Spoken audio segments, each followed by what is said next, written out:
पीछे मुड़ने का टाइम ही नहीं था हमारे पास कि हम पीछे देखें कि क्या हो रहा है। भीड़ इतनी ज्यादा थी कि हमको इतना डर लग रहा था कि हम सिर्फ आगे ही जाते जा रहे थे। खाई आ रही थी, पत्थर आ रहे थे, नदियां आ रही थी, बस बढ़ते जा रहे थे। 8 किलोमीटर की दूरी पर, यानी हम 8 किलोमीटर चले। 4 बार मैं फिसल गई, उसके बाद भी भगवान का नाम लेके इन्होंने और मेरे बेटे ने हेल्प की मेरी, तभी पहुंच पाए। नहीं तो आज हम यहाँ पे नहीं रहते थे। काफी डर लग रहा था लेकिन मेरे बेटे ने हिम्मत दिखाया, उसके कारण मेरे को हिम्मत आई ना, चलो नीचे भगवान का नाम लेते जाए, जय माता दी बोल रहे थे और नीचे चलते जा रहे थे। एक्चुअल में एग्जिट टाइमिंग मेरे को ध्यान नहीं है, मोबाइल में से बता सकता हूँ क्योंकि वीडियो हमने उसी समय खींचे थे 5 मिनट पहले।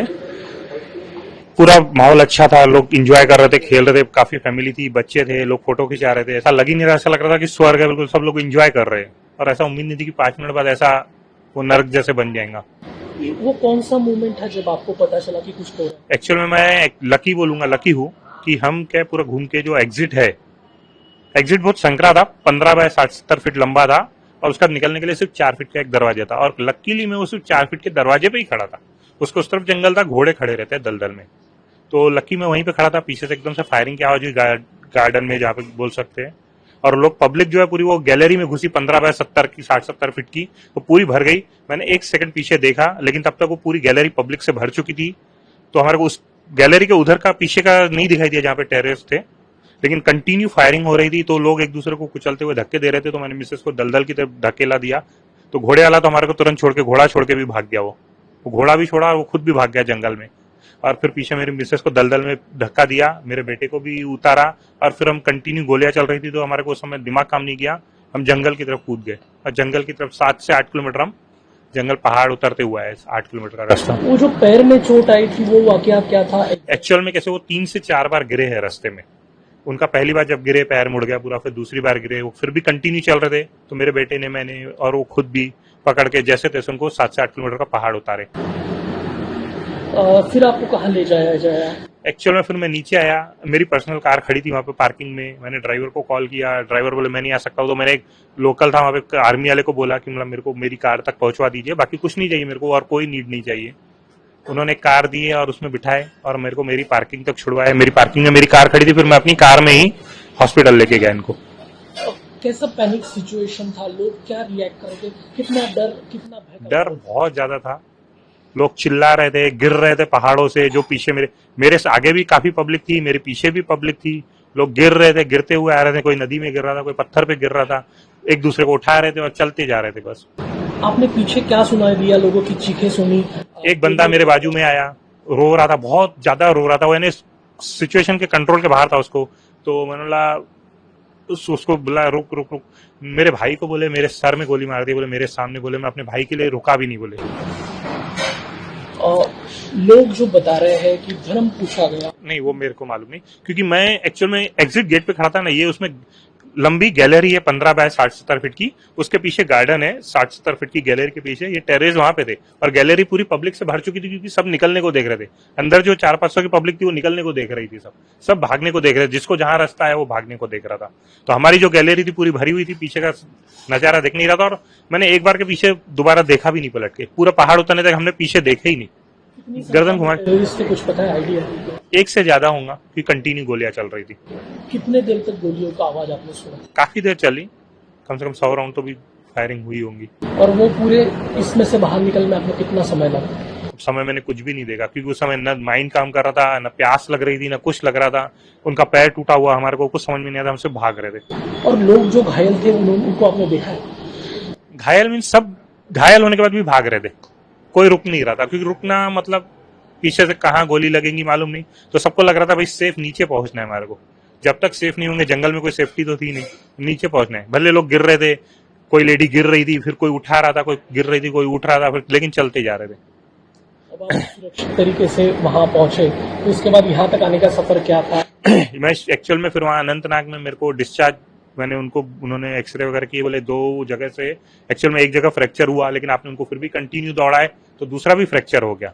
अब इनको बोले आप प्लास्टर वगैरह करना पड़ेगा, यहाँ पे ट्रीटमेंट आपको लेना पड़ेगा। मतलब मैं यहाँ पे ट्रीटमेंट लूंगा नहीं, मेरे को एक्चुअल में अपनी सिटी जाना है। तो मतलब आपकी परमिशन है क्या? डॉक्टर बोला मैं जा सकता हूँ क्या? बोले हाँ आप ट्रेवल कर सकते हैं, हम प्लास्टर वगैरह चढ़ा के दे देंगे और आपको दवाई या इंजेक्शन दे देंगे, और आप जा सकते बोले, लेकिन आपको ट्रीटमेंट आपके शहर में जाकर लेना पड़ेगा।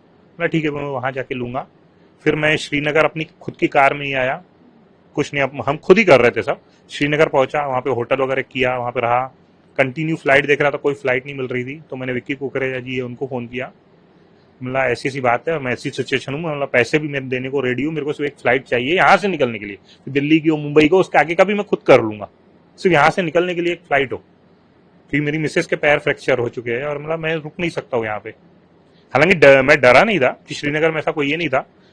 तो उन्होंने ठीक है बोले, मैं सीएमओ के पोर्टल पे बोले आपकी डालता हूँ, और डिटेल वगैरह लिए डाले। और उसके बाद में फिर मेरे को मुंडे जी कोई है, उनकी कॉल आई, थोड़ी देर में ही आ गई कॉल।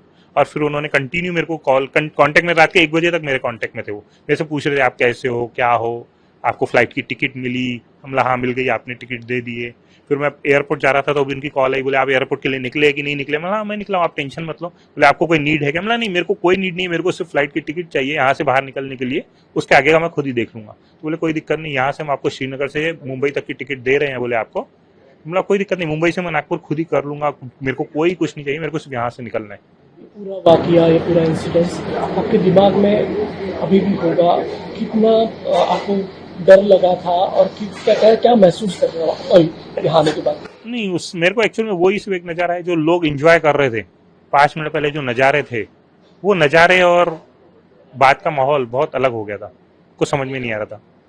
बाकी उस समय तो एक ही था कि फैमिली को नीचे लेके जाना है, सेफ करना है और इनका ट्रीटमेंट करवाना है, बस यही लग रहा था। उस समय क्या महसूस किया कि आपने? एक्चुअल में मेरे को सबसे पहला डर तब लगा जब गोलियां कंटिन्यू चल रही थी, डर लग रहा था, काफी डर लग रहा था। लेकिन मेरे बेटे ने हिम्मत दिखाया, उसके कारण मेरे को हिम्मत आई ना, चलो नीचे, भगवान का नाम लेते जाए, जय माता दी बोल रहे थे और नीचे चलते जा रहे थे। अभी भी खौफ है उस चीज का, आंखों के सामने वही गुजर रहा है जो देखा है हमने।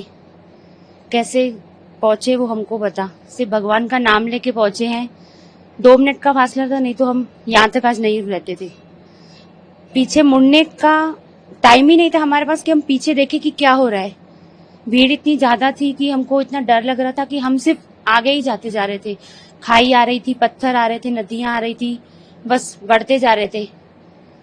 8 किलोमीटर की दूरी पर, यानी हम 8 किलोमीटर चले, 4 बार मैं फिसल गई। उसके बाद भी भगवान का नाम लेके इन्होंने और मेरे बेटे ने हेल्प की मेरी, तभी पहुंच पाए हैं, नहीं तो आज हम यहाँ पे नहीं रहते थे। जैसा कि आपके हस्बैंड ने बताया, एक खुशी का उस समय आप लोग खुशी मना रहे थे या फिर एंजॉय कर रहे थे वहाँ पे, सडनली ऐसा क्या हुआ कि ये पूरा दुख में, गम में बदल गया पूरा माहौल? वो अभी बता नहीं सकते हैं, क्योंकि जब हम उस टाइम पे थे, घोड़े से उतरे, घूमे, तब इतना अच्छा लग रहा था हमको। 400-500 लोग थे वहां पे, एंजॉय कर रहे थे। उसके बाद जब हम एग्जिट पे पहुंचे तो ऐसा ने कुछ हमको समझ में नहीं आया कि होगा कुछ ऐसा। बस पीछे से रश ऐसे दौड़ते आ रहे थे पीछे से, और गोलियों की आवाजें आ रही थी। तब हमारा माइंड काम वो तो कर रहा था, पर कुछ समझ में नहीं आ रहा था। हम बस चलते जा रहे थे, कूदते जा रहे थे, और बहुत डर लग रहा था कि हम जा पाएंगे कि नहीं, क्योंकि लोग बोल रहे थे बस चलते जाओ, रुकोगे तो कुछ फायदा नहीं है, बस चलते जाओ, जितना भी दूर हो। पूछ के भी जा रहे थे कितना किलोमीटर है, नीचे उतरते जा रहे थे। किस तरीके का मंजर था वहाँ पे? आवाजें, चीखे, गोलियों की बौछार, क्या आपने महसूस किया उस समय? बस लोगों की चिल्लाने की आवाज सुनी, गोलियों की आवाज सुनी, उसके बाद तो नीचे उतरना था। फिर तो माइंड में कुछ था ही नहीं, वो अपना ही हम देख रहे थे कि कैसे नीचे पहुंच जाए।